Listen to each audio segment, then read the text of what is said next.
Hello, everyone, and welcome back. I'm so grateful that you're back here. And I have an amazing guest here with me on this podcast, and her name is Elizabeth Ostler. And I think she goes by Liz. And anyway, I just want to read a little bit about her bio that is actually found on the LDS Women's Project. And it says Osler is a theater maker, activist, and a professor living in Brooklyn, New York. And she specializes in directing puppetry, and in coaching others on how to tell their stories. A survivor of child abuse and of an abusive marriage, she dedicates her artistic work to advocating for other victims and raising awareness with domestic violence and human trafficking.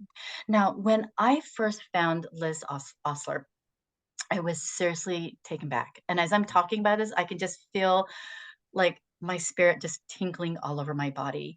And the one thing that really touched me about Liz was how she told her story.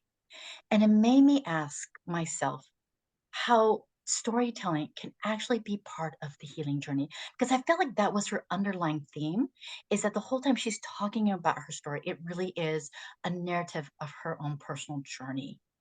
And that I think that there is wisdom in telling our story and not holding it back. So now you didn't come on here just to listen to me. So I'm going to turn the time over to Liz. And I want to ask you, Liz, have you always been a storyteller? I I think everyone is a storyteller. So my answer is yes, because I think all humanity is. But I think even more specifically in the way in which you're asking it, I've always been drawn to story.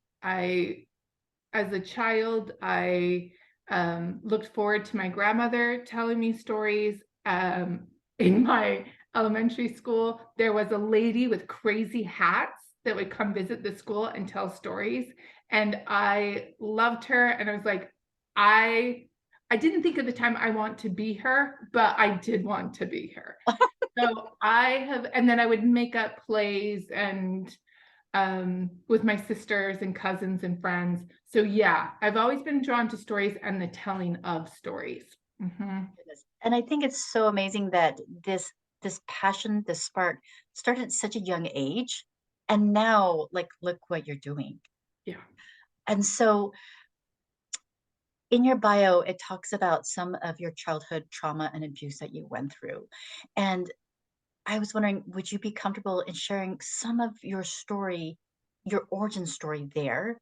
And let's start from there. Let's start from there. Yeah, so I'm the oldest of four kids, and my parents were 20 when they had me. They were 18 when they got married, and they were 20 when they had me, and then they did four kids in 5 years. So Wow. it was utter chaos growing up. And they were children themselves, right? At 20, your brain isn't fully developed. Yeah. And so I know these things now, but growing up, and also I was born in the late 70s and I grew up in the 80s and the 90s. And so mental health and what that looked like wasn't as well known and prevalent in the culture as it is now. So I can say with all sincerity, my parents were doing the best they could with what they had. And it wasn't enough. So there was neglect. There was my home had verbal and emotional abuse. There was a peer-aged uncle that molested me, my sisters, my cousins, and so there was a lot of things to hold that were really hard growing up. Yeah. Wow. And so this is the environment that you grew up in. And Mhm. then was there a time where you were able to get away and to leave this home? Yeah, so, and at the same time, I think if I'm gonna tell you asked what the story is. So those were given realities. It was also a home where, a lot of creativity, a lot of imagination, a lot of laughter as well. So it wasn't just a dark place, it was a complicated place. I grew up in a complicated home because all of those things were true. Yeah. And, at times I felt neglected and alone, and other times I felt deeply loved And there were ways in which my parents really showed up for me. And there were other ways that they didn't at all. And so I think to share the story, that also needs to be at play, because I think when we talk about these things, it's important to recognize the dichotomy and the paradox of so many experiences. It is never just one thing, Yeah. My right? goodness. Yeah, totally. And did it, I'm going to assume that at a young age, you probably weren't able to really verbalize the complexity of your living and livelihood right now.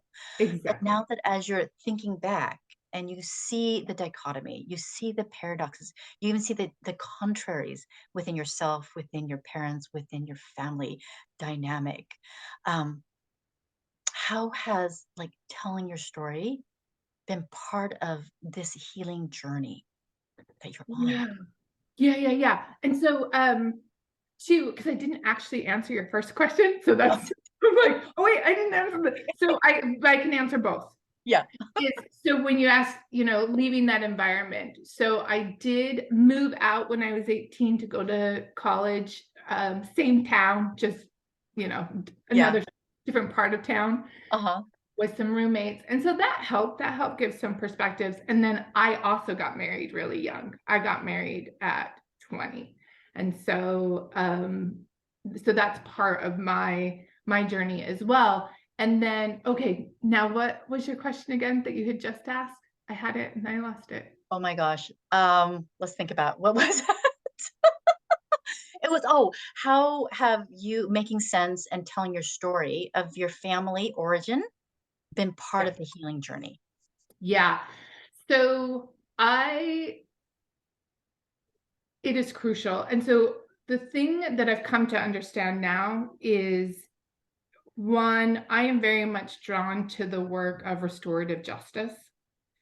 And one of the things that they talk about in restorative justice work Yeah. is the importance that story is told. In fact, it's the first step, that Oh, the victim is able to tell their story and that that story is witnessed.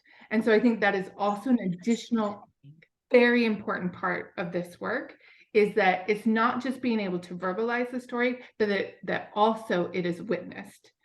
And that witnessing can, I would argue, and also Brene Brown would talk about, is that particularly when the story is still raw, that Yeah. the people have to earn the right to hear that story. Mm, And so you need to also be very discerning about who are your first witnesses to the story as you are working your way through it. And as you come to understand it and take ownership of your story, then your audience can be very broad.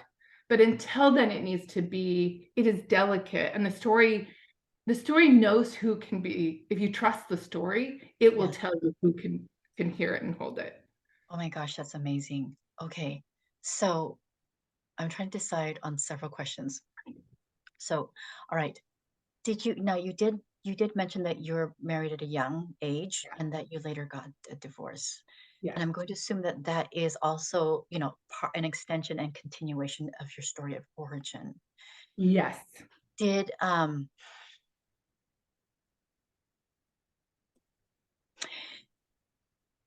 did you okay, I'm going to ask you this one question and then we can go back to your divorce. Yeah.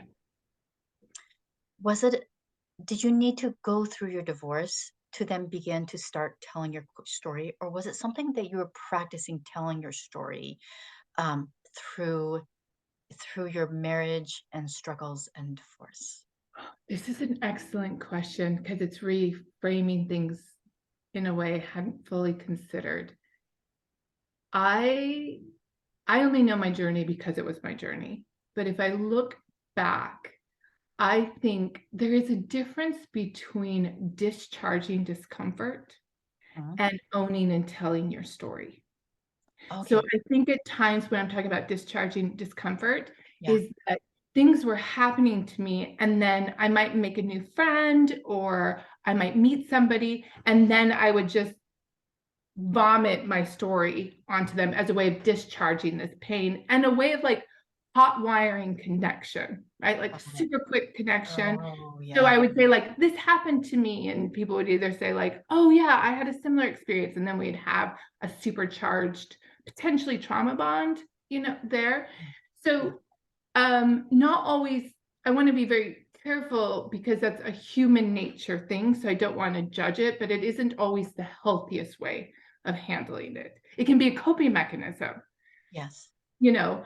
And so, but to answer your question, because of my particular journey and what I went through, I was in a domestic violence relationship where I, as part of a consequence of being in that relationship, I disconnected from my own story and my own voice.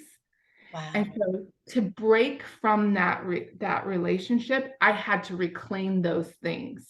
And so because of that journey, I could take ownership of the story and then tell it. So I'd say in my journey, yes, I did have to, I don't know, like to say like I had to go through those things indicates that there wasn't another way. But I would say because of that journey, I was able to, because of that relationship and what happened, I was able to do the things that I did. Wow. So, what I'm hearing is that there is some sort of relationship between being able to tell your story and reconnecting to your own self. 100%. And so, can you talk about what it took? And this might be a little bit too deep, I don't know, but what were some of the elements in your journey of having to reconnect to yourself? Yeah, yeah. So to start there, I'll share um a moment that was one of my darkest moments.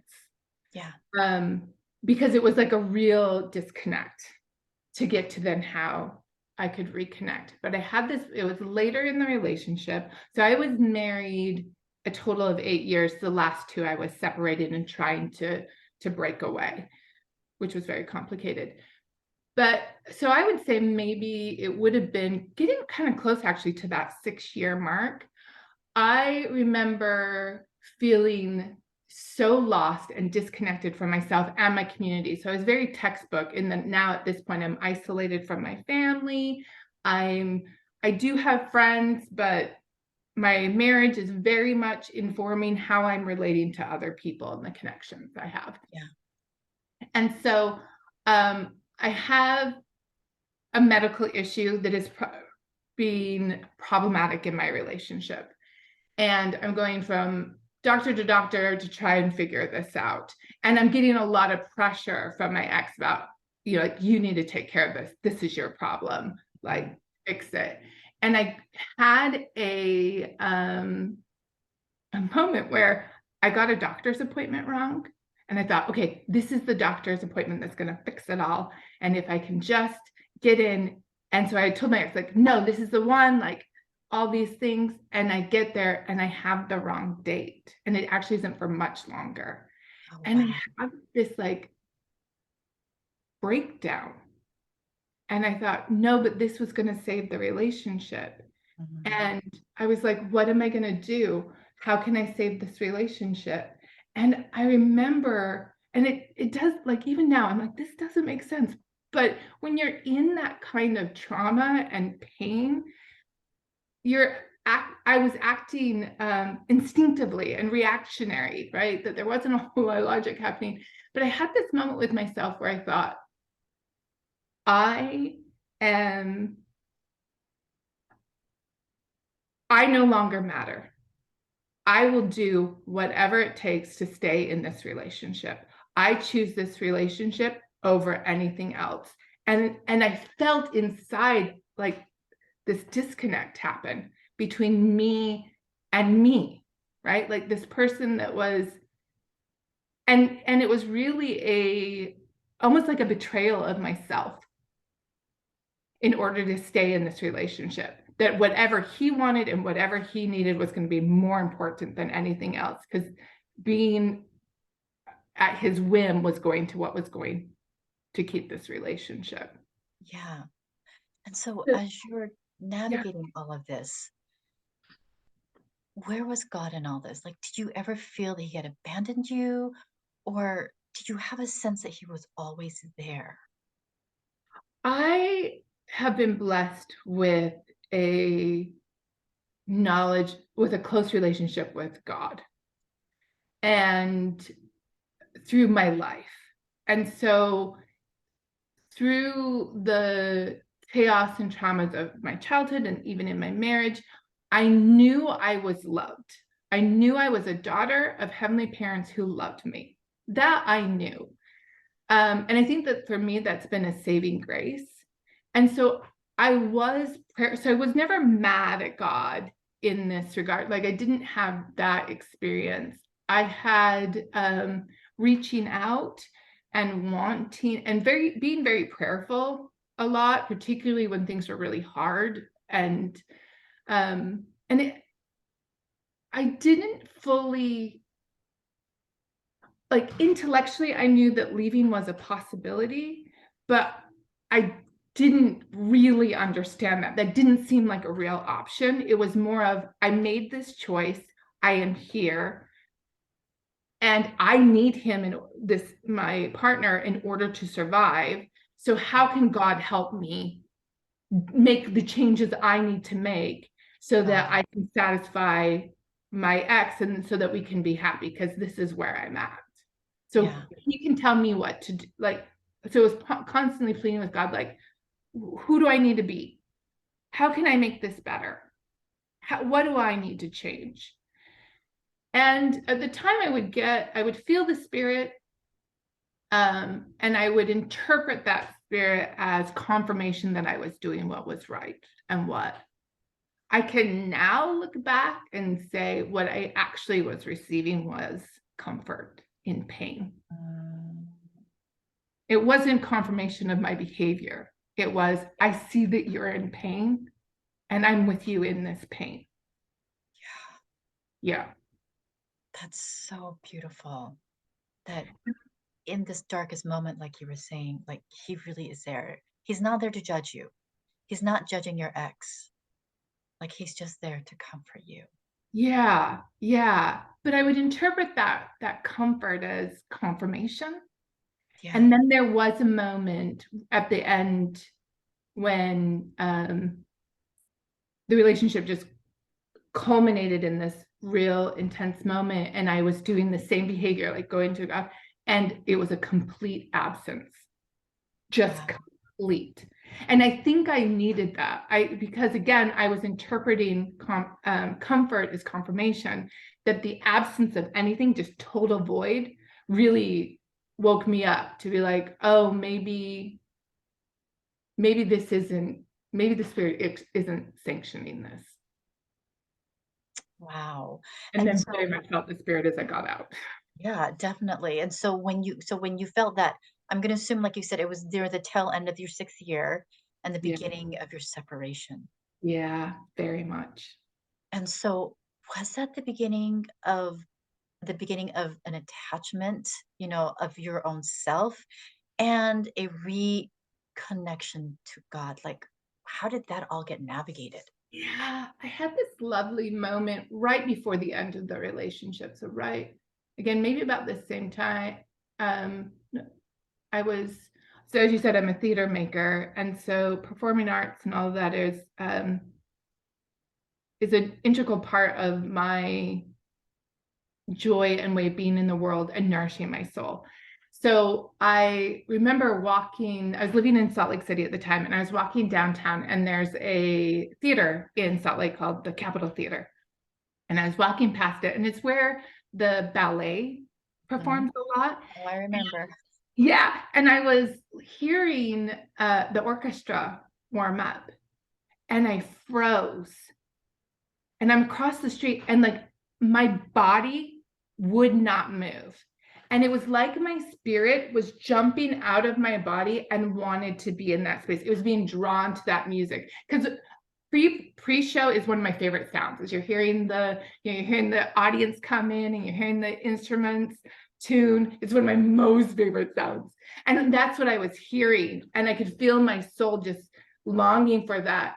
And it was so profound. Like I couldn't move. My body would not. And I remember thinking like, this is beautiful. And like taking it in and then being like, okay, I should probably keep walking. And I don't know how long I stood there Yeah. until I was finally like, oh, this is where I need, I need to, I need to reconnect to me. And the theater and I couldn't, again, like in that moment, it wasn't like theater and storytelling is going to be my how part of my journey out. I just knew I needed to get back to the theater in a Yeah. real way.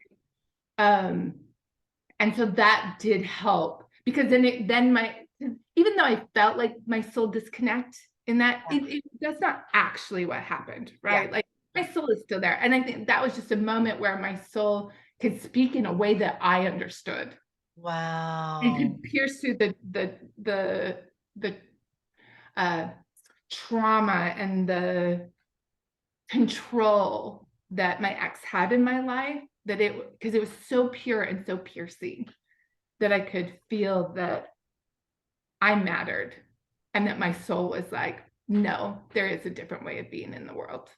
Oh, that's so amazing.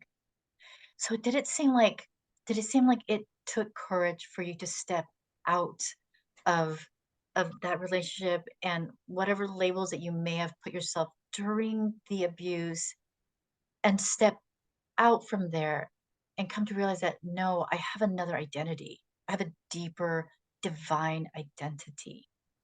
Yeah, absolutely. I very much needed courage because I was terrified and I was used to living in fear. Oh, wow. So that was actually something I was accustomed to, was living in fear.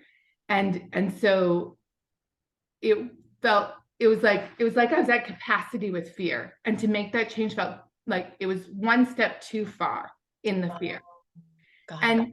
And I remember, so two things. I remember a couple years before I separated, my ex and I got into a huge fight. And it was one of the few times I left where I was like, I shouldn't be treated like this. And I left and I went to my mom.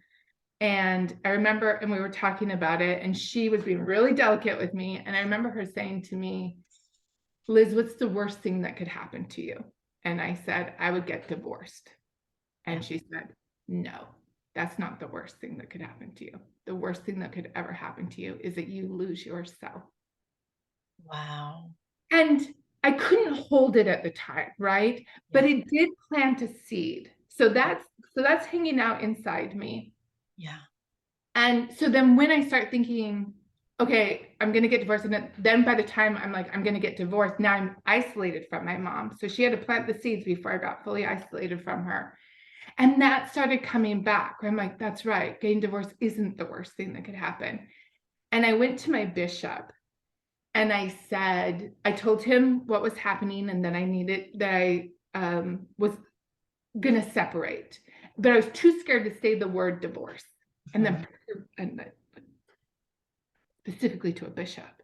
Yeah. Yeah. Um, and I said to him, like, here it is. And he said, well, what are you going to do? And I said, I don't know, even though I really kind of wanted to be divorced. So I couldn't say it. And I was like, Yeah. I don't know. And he looked at me and he said, you do know what you need to do. You just need the courage to do it. Wow. He totally called you out on that one.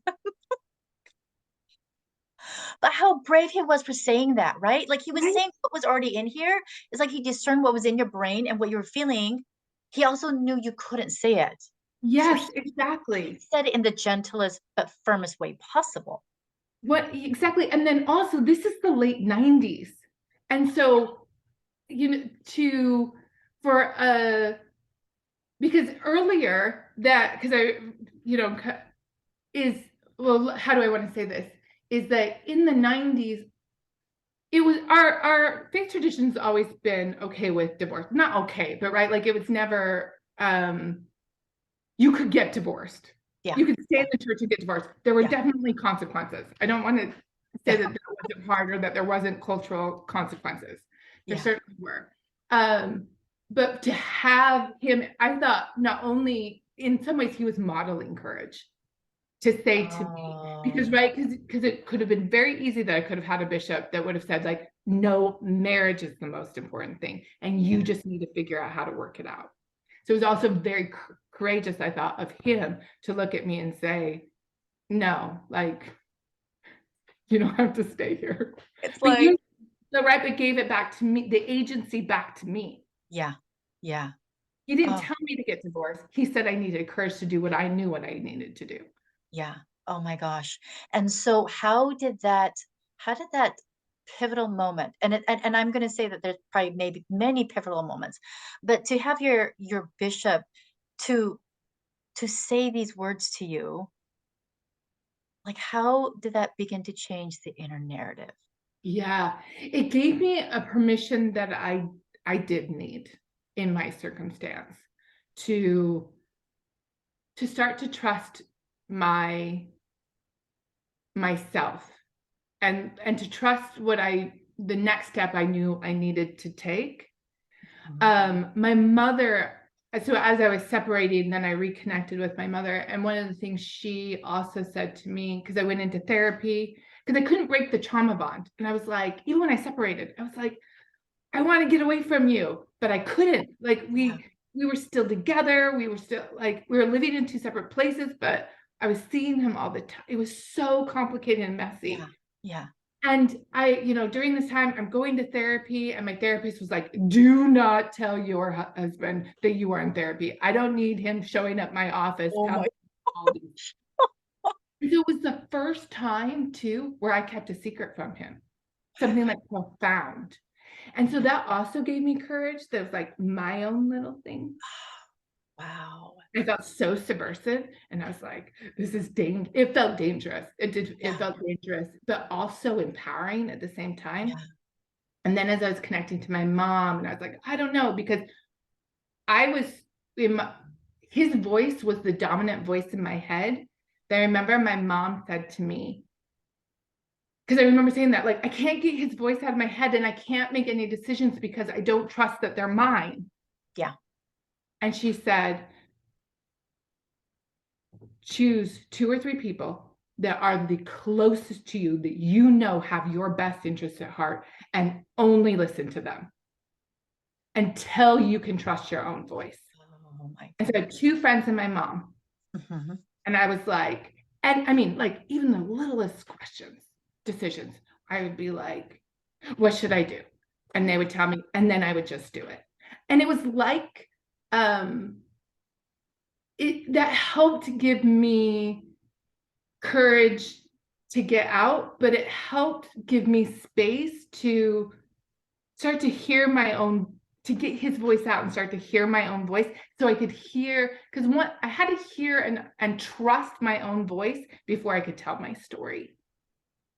That's so beautiful. And it sounds like those people that were closer to you, like your inner circle of your true friends, your mom, it it sounds like they actually already knew who you were.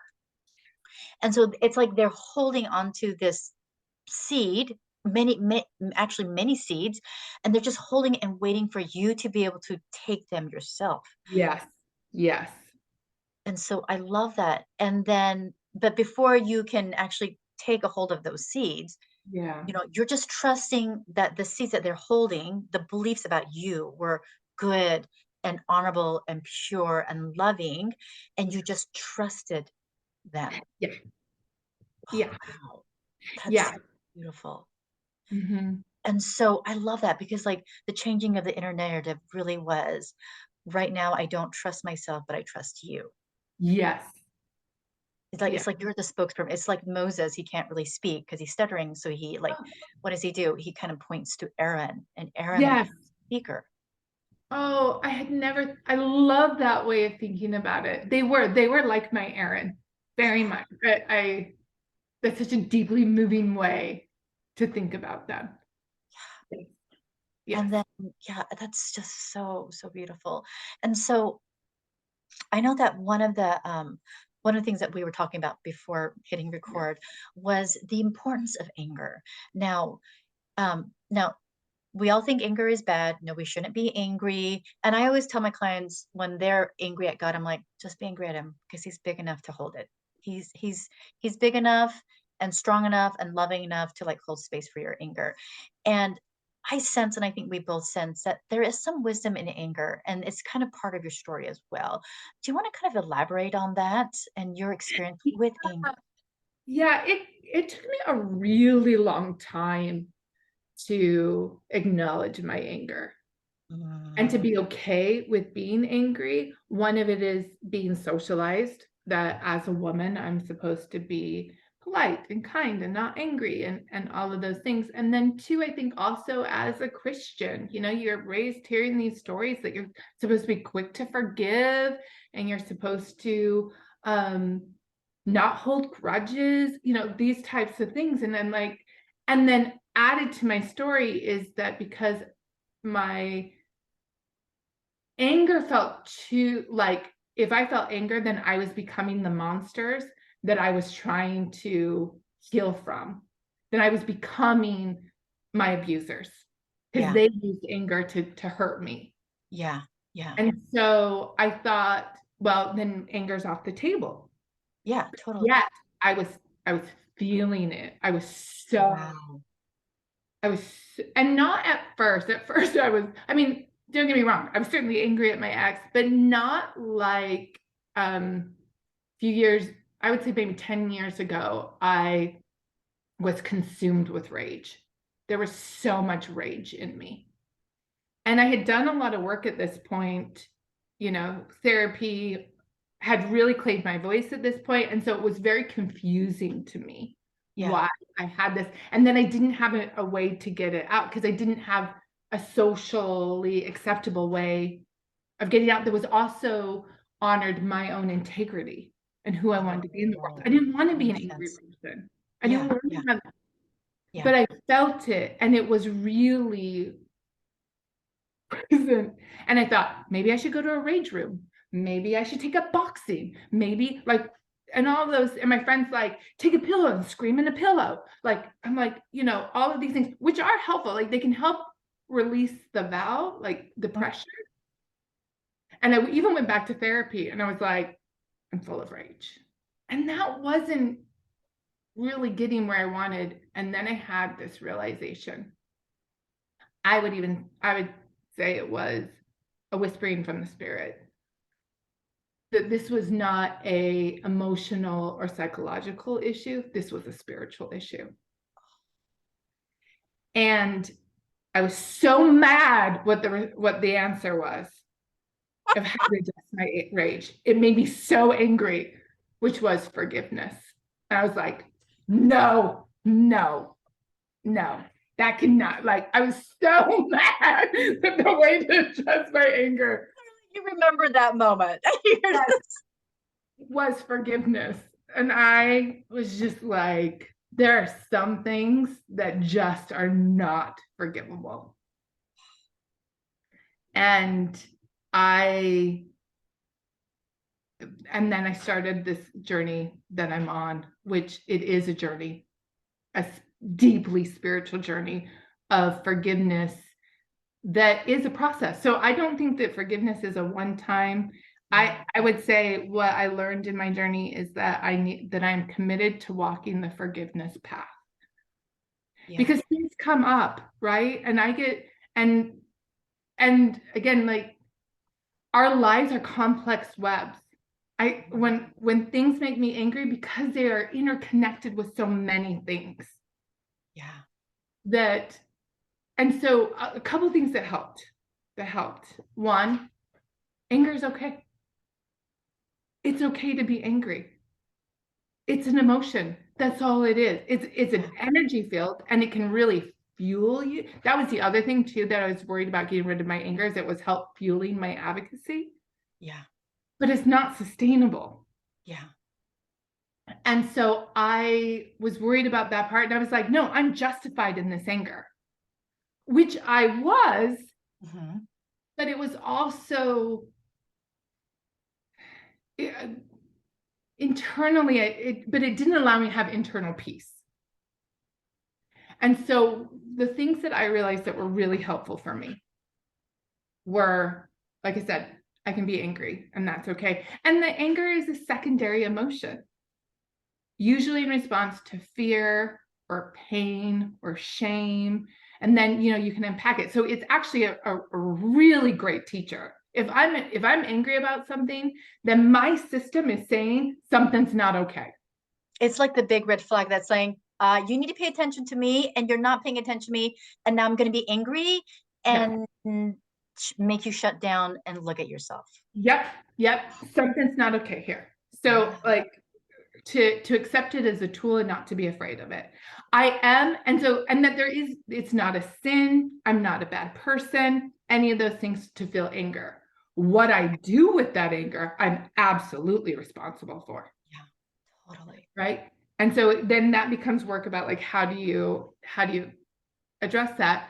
But also with the of not just always having anger, I read this beautiful book by Desmond Tutu and his daughter, and I think it's called The Book of Forgiveness.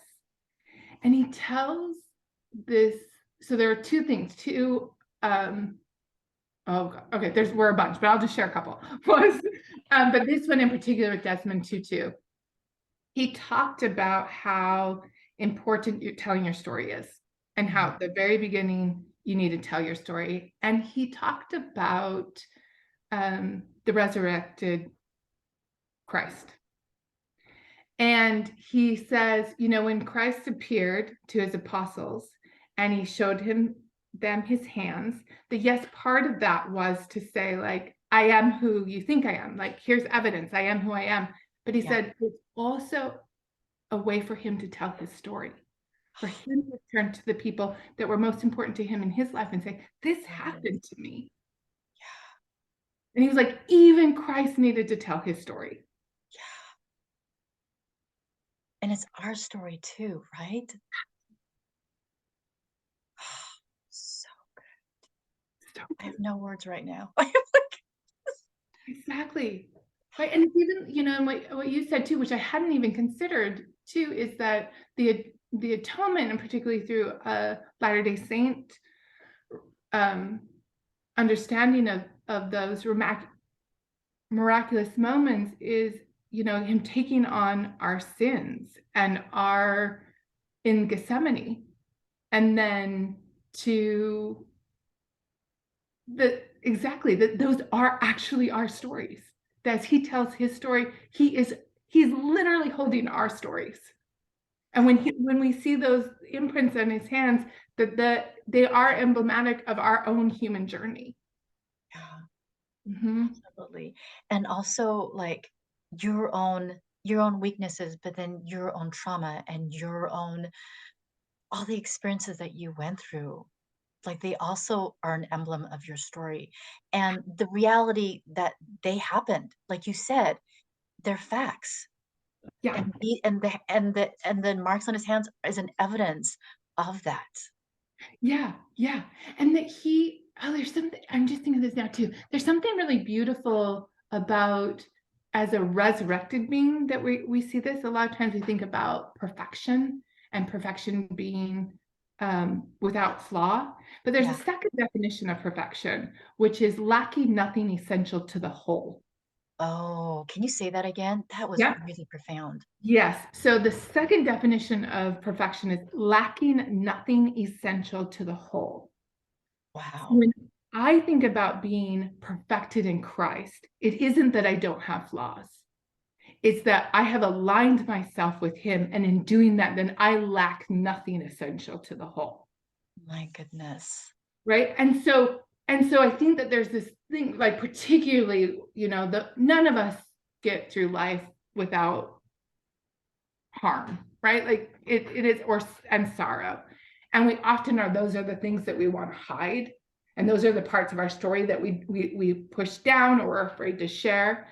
But they're actually the ways in which it is through our imperfections that deep connection happens. I can't relate to somebody who has a exterior that is, flawless and the ideal. I can admire it. I can even, wish I had it at times, but I can't connect to it. Yeah. But when somebody says, here I am, this happened to me, this is where I can connect to that. I can feel that human connection, and human connection is a critical part of healing. Because I mean, we need a sense of belonging, and that's the fear in telling our stories.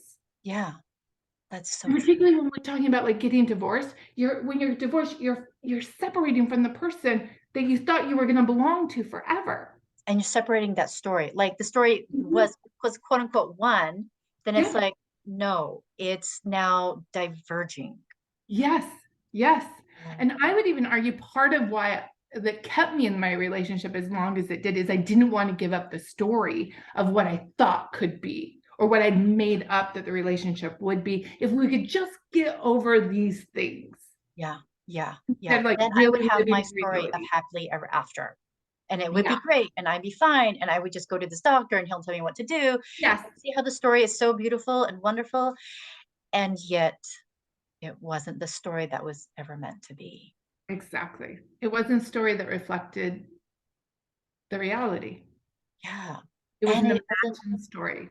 yeah, and it wasn't the story that was going to allow you within, the divine being within to come out and to flourish and to become like this beautiful, amazing woman who's an advocate, who believes in telling stories, who has this company that advocates telling stories and the stories of other people, right? Yes, exactly. Because here's the thing I've learned is, and I know, again, looking back, hindsight, is that when I look back at who I was then, and even if I look back at my journals then, and I was like, oh yeah, no, this truth, the real story isn't here. Like elements are, Yeah. it was more of that narrative I was telling because because then I'd be admitting it to myself. There were things I couldn't Oh, admit because if I admitted it, then this house of cards would come crashing down. And if those house of cards came crashing down, I believed I needed him to survive. And then he would be gone and I would be left alone. And I was, I'd be abandoned again. All of the fears were at play. But the thing I have learned is that truth, however hard it is liberating, and you can reconcile truth. You can reconcile even the worst things. You can reconcile. You can come to a place of internal peace if it is true. If yeah. you're working on something and you're not getting to peace, you're not dealing with the truth. There's still a false narrative in there. Yeah. And so what do you do? Like, let's say I have someone Yeah. who is in an abusive relationship and they have this story. And like me as a coach, I'm parsing it out, right? And I'm like, that's not fitting. Yep. What do you tell someone who's not ready for the house of cards to all tumble down? Like, what's the advice you would give me? Yeah. Yeah. I would say remember your baptismal covenants, which are to mourn with those who mourn and stand in comfort and give comfort to those who need comfort. There is the challenge. Yeah, the word is challenge. The challenge in loving somebody who is being abused Yeah. is that you don't know where your windows are, and you don't know what you can't rescue them. Yeah. Just straight up, like as much as we may want, if they just hear this one thing or if they think that, but what the challenge is and where the danger Yeah. is that because they're trauma bond, they're not going to pick you. They're going to Mm, stick with their trauma bond. So what happens is if you push too hard, they will push you away. wow. So you lose your influence. Yes. So like my mom was planting seeds, friends were planting seeds. So I knew I was loved. Yes. So a couple of things: love, love, love, comfort. But and there'll be moments when you can. There'll be moments of clarity when they will bring to you, this happened, and you can say, hey, that's not okay. It's not okay that that person treated you that way. Yeah. Or, like, so you don't lie, right? Uh-huh. But you can't rescue. So it's about, because they need space to figure it out themselves. You can't rescue people. And so, the more you show up, the more that they can trust you. So Mm, that when that house of cards starts to fall, or they're like, can see like maybe they're trying to get out, you have shown yourself to be trusted, that they can turn to you. The other thing is if you love somebody who really is like really in harm's way, you've got to take notes and keep the record. They can't keep the record. That's, I think, such an can you talk more about that? Yeah, yeah. And so it's for two purposes. One, to help them see their own journey. It's so messed up and you can't see things for what they are. They Yeah. can be helpful when somebody else who's witnessed you in this can say like, hey, when you're healing, and say like, hey, when this happened, this is actually what I saw. And then you can be like, oh, like, right, it can help broaden that perspective. So that's just in an own story. But then there's also the legal and part of it is there's a good possibility that they are going to need legal support, or even if the police need to get involved or things like that, that there's actual documented evidence that this was happening. And Wow. you can be the record keeper. Wow. Oh, There's a I love high that. probability they're not. Yeah. That you're just there to mourn with them, to comfort them, and to be a record keeper Yeah. of Mm-hmm. their story, right? Like you are being kind of the scribe and you're kind of being a story, a scribe to their story. Yeah. And Yeah, that's so exactly. beautiful. Yeah. I love how, as we're talking about this, we've talked from the basic of your origin, the messy middle. And I feel like now you're on the other side of the bridge, helping others to come across the bridge, and being the voice of comfort, the voice of, I understand you, the voice of activism. Yeah.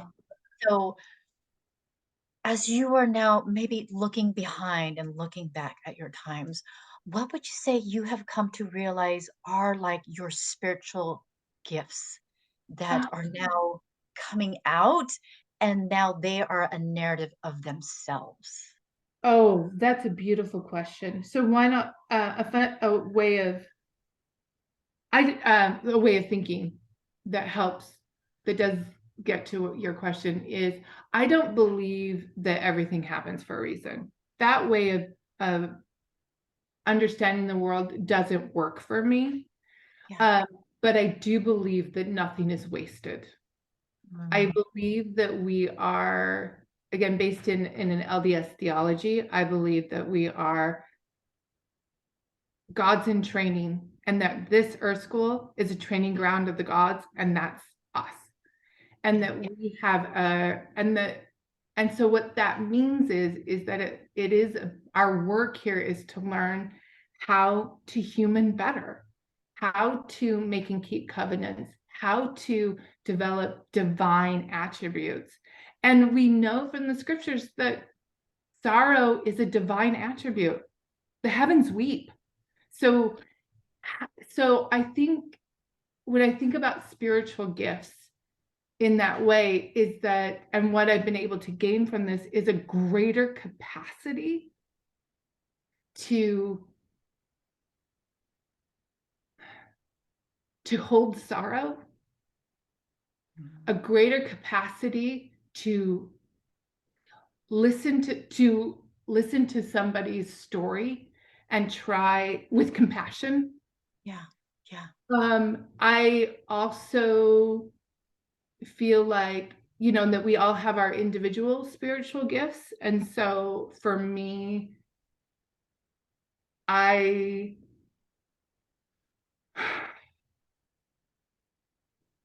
I believe in humanity, and I believe that we can do better than what we're doing. And I think that there's real wisdom in our pain. That pain is a great way of giving us wisdom if we choose to address it. Like pain in and of itself, no, but the wisdom is in the pain. And so I think for me, what I have, things that gifts I have gotten from this is the ability also to tolerate discomfort, and like ideas that I disagree with, or people who maybe are making choices that I don't agree with. but I can still hold space for them and their humanity. And I believe every story deserves to be told. Yeah. And that every journey is sacred, Yeah. even if it is very different than mine. So Yeah. I look at even my ex-husband and I can say, his journey is sacred. And that if you were interviewing him, he'd have a different story than I have to tell. I don't have to listen to his story. Right? So just because I believe every story deserves to be told doesn't mean I have to listen to every story, and I won't listen to every story, right? Because I have to just have to have my own boundaries. Of course. But to also recognize that he is also a child of God Yeah. is an important part of my healing. I also want to say with healing, though I think Yeah. this is very important, telling your story, the second part is accountability. This Oh, is addressing with also forgiveness and anger and healing. Accountability is a crucial part of it. So when I mean, like, somebody could be listening to this and be like, oh, well, you're all about the lovey-dovey, whatever, but what about, like, no, also holding people accountable for what they've done. yeah. And it can be like the most loving thing that you can do for yourself and for them, right? Yes, yes, exactly. Both parties need accountability. Yes. Those who have been victimized and the perpetrator needs accountability. It is Yeah. and it's all about how we do that Yeah. accountability. And so then for me personally, that's where I am more interested in restorative justice practices than punitive, just Yes. like how harsh can that punishment be? Yeah. Um, because I don't think that brings about healing. Yeah. I'm more interested in healing than punishment. Yeah. I love that. And then I'm just curious what you think about this. As Mhm. we are allowing ourselves to hear other people's story, let our stories be heard, Yeah. work through forgiveness and accountability. Mm. How do you think how do you think that the atonement of Jesus Christ will more will more how do I how do I want to say this? How can the atonement of Jesus Christ work more fully in our lives when we take these steps of healing, of accountability, Yeah. of telling our stories? Yeah. What do you think? The atonement of Jesus Christ is real. And there is no depth that we can go that the atonement of Jesus Christ cannot find us. The purpose, I mean, that alone, right? There's nothing you can do. Yeah. There's no darkness that that the atonement can't find you. And so when we talk about this, there was a time in my life when I treated the atonement as a precious object, like something either like I kept in a china cabinet, or it was like buildings where it's like break in case of emergency, that it was like that. And I Mm, even remember being in like Young Women's and burying my testimony, being like, I want to live my life in a way that when I think about Jesus suffering in Gethsemane, that I didn't contribute to those, that, that sorrow and the blood that came from his body, right? yeah. Yeah. And, you know, I was young. We all were. It's okay.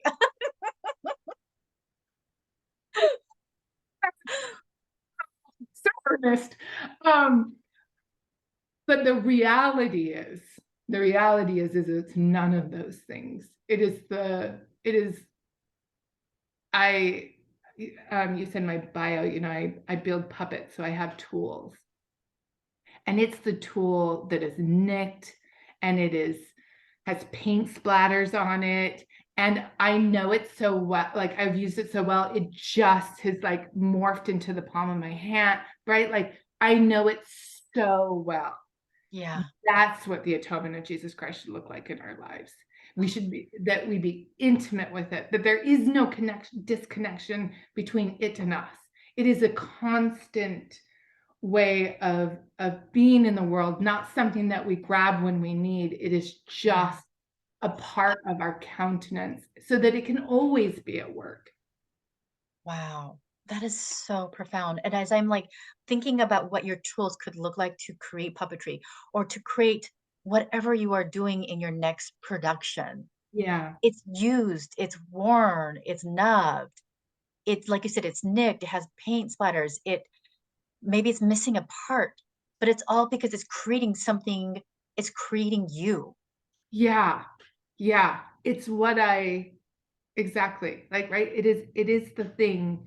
And that so much so, and I'm totally mixing metaphors here, Yeah. but you use it so much that it just becomes part of you. That there become I think I'd like to live my life in a way that I no longer reach for the atonement. It just is with me. Okay, and It's I'm just just remembering this scripture, and I can't remember where it is. I'm sorry, people, but I think it's in the Book of Mormon, and it talks about how we will recognize who Christ is because we will be like him. yeah. For we will see him. Oh, okay. I It's can't something remember. about countenance. Like Yes, yes, his countenance will be on in our countenance. Something, yeah. yes, but that we will see, like, there will be a likeness. So I Yeah. think that's what you're trying to say is like, I embody the atonement. I manifest the atonement because of how I live, because of who I am, because of what I'm working on, which is a Yeah. continuation of this story of healing, Yeah.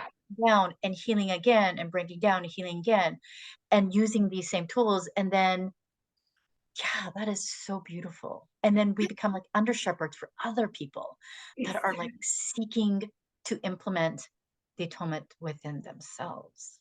Yes. Yes, exactly. And here's the thing too. We're going to do it deeply imperfect. And then that's just the atonement at work still. Right? Right? That's the beautiful part of it. We are going to be deeply imperfect at this. We are going to mess it up all the time. Yes. And that's the atonement at work. I know. It's so And the great. crazy thing, and I think going back to like the paradoxes and contraries, because we might as well just, we began with the paradoxes and contraries at the beginning of the story, we might as well just end it with paradoxes and contraries. Yeah. Is that in the midst of the deeply imperfect, it is still perfect, Exactly. It's like right? being essential to the whole. Yes. And so now we've just come to like a complete whole. Yeah. Okay, we talked about so many things today. Oh my gosh. Great. Okay, now I know that you have a business, right? About helping others to tell their stories. Can you talk more about that and how this can be a resource for many of my listeners? Yes, and this is actually coming at a perfect time. So my company is Life's Echoes, and I help people tell their stories. And that can look like helping you mind stories. I talk to a lot of people and they're like, I don't have any stories. We all have stories. Yeah, stories. Or I'm not interesting. Everyone's interesting. Is you're just familiar with your stories. That's what is that so helping people one unearth those things. So even just like what do you even mean by my story? Like, what are you talking about? So even Yeah, on a basic level, like a starting level, that, or you might have a story on how to craft it in order for it to be shareable with an audience.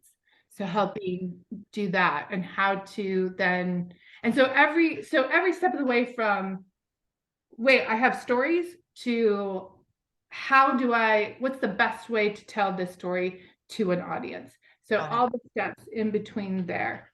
Yeah, Um, and yeah, and I love it. And I haven't been, I just got a PhD. And so my focus has been, bravo. I know, it's so exciting. Congratulations. Thank you. It's 4 years and just intense. And can Um, I just say that I read, okay, I'm sorry, I'm going to do a yeah. little blurb here, but I read one of your Instagram posts that said something like, defending your dissertation is like swimming in molasses. Did I say that wrong? But it was so funny, and I'm like, oh yeah, I can like visualize see that where you're just like, I'm not moving, I'm not moving. Saw that. Yes, that was a direct quote. Yes, because it is. It also turns you into a zombie Oh, because like you spend so much time by yourself and all you're doing is like eating brains and then digesting brains. And then when oh, you get around people, you're like, brains. It's just like it's a whole thing. Those of you in PhD programs, I feel you. There is a light. There is a light. But the reason I bring that up is one, my focus is still in story. Like for me, if you look at my resume, you'd be like, this woman jumps all over the place. Story. It's the through line through all of it. But I look at cultural stories for my PhD. So I haven't, the last few years really been working with people to do this. And so I'm starting back up That's so now great. that I have bandwidth from my Yep. program. So I'm so glad you're bringing that up, because yes, let's help people tell their stories. I love it. And I'm just curious to know, for those people that have started from like square one, where they're like, my story is boring, I have nothing, I'm not an interesting person, to, oh my gosh, I have a story and how do I share it? What what is the transformation that they come to realize that they don't realize at the beginning? Does that make sense? Like, Oh, what's the light yeah. bulb moment where it's not just that they have a story, but they find healing, or they find closure, or they find something that's deeply hurting becomes Yeah. Yes to all those things. And I think, like, if I was to put a larger point on it, is that I matter. so good. And then I have something, because there's something about bearing witness to your own story, you bearing witness to your own story, and Yes. then inviting others to bear witness to it. That all comes back to, oh, I matter. And Yeah. I can take up space. Oh, and the space that I'm taking up is sacred. It's sacred. Oh, yes, exactly. I am sacred. My story is sacred. This space is sacred. Yeah, yeah. And that's inherently so. Mhm. As a divine, like, we are the product of divine beings. Divinity is within us. We are inherently sacred. And we have it is actually honoring our own divinity to That's so beautiful. come to understand that, and then to have the courage to tell our stories. I think that is, That I we're, just feel like we've just come full circle, yeah, like at so many different levels. yeah. We've come full circle to I matter, I am divine, my Mhm. space is sacred, and I am going to be courageous enough to own it and to tell it. Yeah. And That's then, and in doing that, we give permission to other people to do the same. just like the Savior, how he was telling his story, and he continues to tell his story Exactly. through us. Yeah. And the telling of stories has been around since the beginning of humans. From Yes. like, I went and hunted this buffalo, right? Like, this happened to me is something that we have always said, like, since Oh, humans existed. yes. It Mhm. it really is innate, isn't it? It's not Yeah. something that we've learned, it's something we have always done. Yeah. Yeah. It's a way of us understanding who we are and why we are, and then also connecting with other people. And both of those things are crucial to a sense of well-being. Beautiful. All right, so before we end, and I'm kind of sad to say that because This has there's been so so many fun. fun things, I know. And we'll probably keep talking after I turn off the record. Sorry, guys. You just need to be here with us. That's all I'm saying. Exactly. But what does it mean to you to lead with grace when it comes Mm. to telling your own story? Oh, that just touched my heart, and just hearing those words together. For me, I think it goes back to really knowing that I matter, and that I am loved, and that I am sacred, and that, because we can't give to others sustainably what we don't give ourselves. So I think leading with grace is by showing myself a lot of grace. Yeah. And then if I can internalize that grace, then I can share it and with others. And so by leading with grace, for me, comes back to really understanding the divinity of all of us, and that we I believe that the city of Enoch was real. I don't believe it was a fable. I think it was a real place where real people, learned how to be of one heart and one mind and have no poor among them. And so I think it is through grace and through compassion and the atonement and all these things that we can get there. We got a long way to go, Yes, but we I do. think it is possible. Yes, I love that, and I want to just echo your belief in in humanity, in humanness, and that whatever we choose to manifest can, I hope, will be Christ centered in regards to the grace and forgiveness and just holding space for wherever they are, right? And to be able to do this from a place of healing. And so, Yeah. again, thank you so much, Liz, for being on here. I appreciate it. And who knows, you might come back because it's just too fun. So, I'd love to. I'd love to. I very much enjoyed this. Thank you so thank much. you.